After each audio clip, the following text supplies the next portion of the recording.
Of course, as a historian, you're quite interested in seeing the holdings of the national archives of the country in question.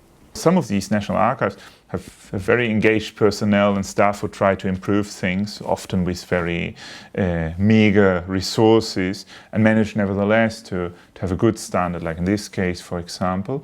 Of course, it is not sufficient only to go to national archives, and you need to see where more documentation is. And much of this documentation can be found on the local level, and then often it's not there, no inventories, no explanation. So you really are on your own, and you get boxes and boxes, and you need to try to make sense out of that.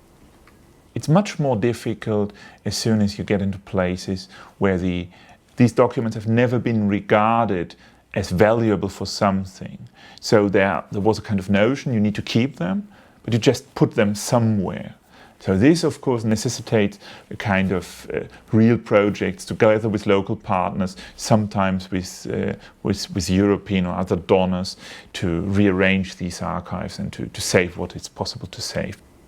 And then, of course, it's also important to find information locally in places where you still have kind of the living memory on the ground, like old cocoa plantations and the buildings that are still there, and even the descendants of the former workers from the 1940s, 1950s.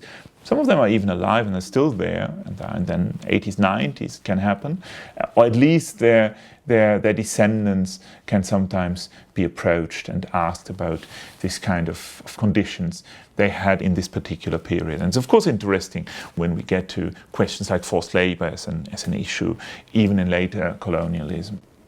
It's interesting, of course, to reevaluate the results locally. It's important that these results spill back into the local debate.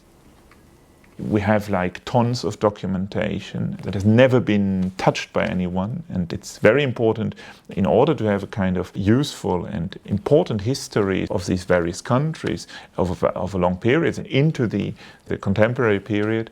We cannot live without interpreting that, I think.